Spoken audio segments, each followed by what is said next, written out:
ಚುನಾವಣೆ ಮೇಲೆ ಯಾವುದೇ ಪರಿಣಾಮ ಬೀರಿಲ್ಲ.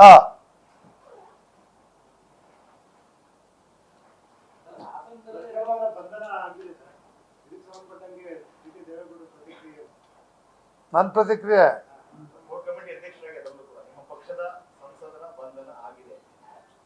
ನಮ್ಮ ಪಕ್ಷದ ತೀರ್ಮಾನ ನಿಮ್ಗೆಲ್ಲರೂ ಕೂಡ ಗೊತ್ತಿದೆ. ನಮ್ಮ ಪಕ್ಷದಿಂದ ಅಮಾನತ್ ಮಾಡಿದ್ದೀವಿ. ಕಾಂಗ್ರೆಸ್ ಸರ್ಕಾರ SIT ರಚನೆ ಮಾಡಿದೆ. ಅವರೆಲ್ಲರೂ ಕೂಡ SIT ತನಿಖೆ ನಡೀತಾ ಇದೆ. ನಾವು ಸ್ವಾಗತ ಮಾಡಿದ್ದೀವಿ. ಈ SIT ತನಿಖೆ ಸಂತ್ರಸ್ತೆಯರಿಗೆ ನೆರವಾಗ್ತಾ ಇಲ್ಲ ಸರ್ಕಾರ, ರಾಜ್ಯ ಸರ್ಕಾರ. ಅದು ಅವ್ರು ಯಾರ್ಯಾರು ಅದನ್ನು ಬಿಡುಗಡೆ ಮಾಡ್ತಕ್ಕಂಥದ್ದು ಕಾರ್ಯಕ್ರಮ ತೊಡಗಿಸಿದ್ರು ಅವ್ರ ಮೇಲೆ ಕ್ರಮ ಕೈಗೊಂಡಿಲ್ಲ ಅಂತಕ್ಕಂಥ ಒಂದು ಆಗ್ರಹ ಎಲ್ಲರೂ ಕೂಡ ಮಾಡ್ತಾ ಇದ್ದಾರೆ. ಕೂಡಲೇ ಇವತ್ತೇನು ಅವ್ರಿಗಿದ್ದದ್ದು ಪ್ರಜ್ವಲ್ ಅವರ ಬಂಧನ ಆಗಬೇಕು ಅಂತಿತ್ತು. ಪ್ರಜ್ವಲ್ ಅವರೇ ನೇರವಾಗಿ ಬಂದಿದ್ದಾರೆ, ಅವರನ್ನೇ ಬಂಧನಕ್ಕೆ ಒಳಪಡಿಸಿದ್ದಾರೆ. ನಮ್ಮ ಕೆಲಸ ಮುಗಿತಲ್ಲ.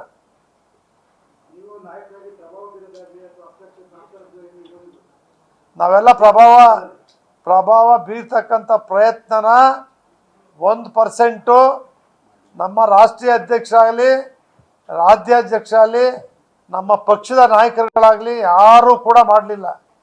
ಪ್ರಥಮದಿಂದನೇ ನಮ್ಮ HD ಕುಮಾರಸ್ವಾಮಿ ಅವರು ನಮ್ಮ ನಾಯಕರು ಹೇಳಿದರು, ತಪ್ಪಿತಸ್ಥರಿಗೆ ಶಿಕ್ಷೆ ಆಗಬೇಕು, ಉಪ್ಪು ತಿಂದವರು ನೀರು ಕುಡಿಯಬೇಕು ಅನ್ನೋದನ್ನು ಹೇಳಿದ್ದಾರೆ. ನಾವು ಯಾವುದೇ ಅಡ್ಡ ಪರಿಣಾಮಗಳು ಹಸ್ತಕ್ಷೇಪಗಳು ನಾವು ಮಾಡಲ್ಲ. ನಿಮಗೆ ಮುಕ್ತವಾಗಿ ಅವಕಾಶ ಕೊಟ್ಟಿದ್ದೀವಿ. ನ್ಯಾಯಯುತವಾಗಿ ತನಿಖೆ ಮಾಡಬೇಕು, ಅನ್ಯಾಯ ಆಗಿರೋದನ್ನ ನ್ಯಾಯ ಕೊಡಬೇಕು ಅಂತಕ್ಕಂಥದ್ದನ್ನು ಹೇಳಿದ್ದಾರೆ. ನ್ಯೂಸ್ ಫಸ್ಟ್ ನಿರ್ಭೀತಿಯಿಂದ ನಿಮ್ಮ ಪರವಾಗಿ.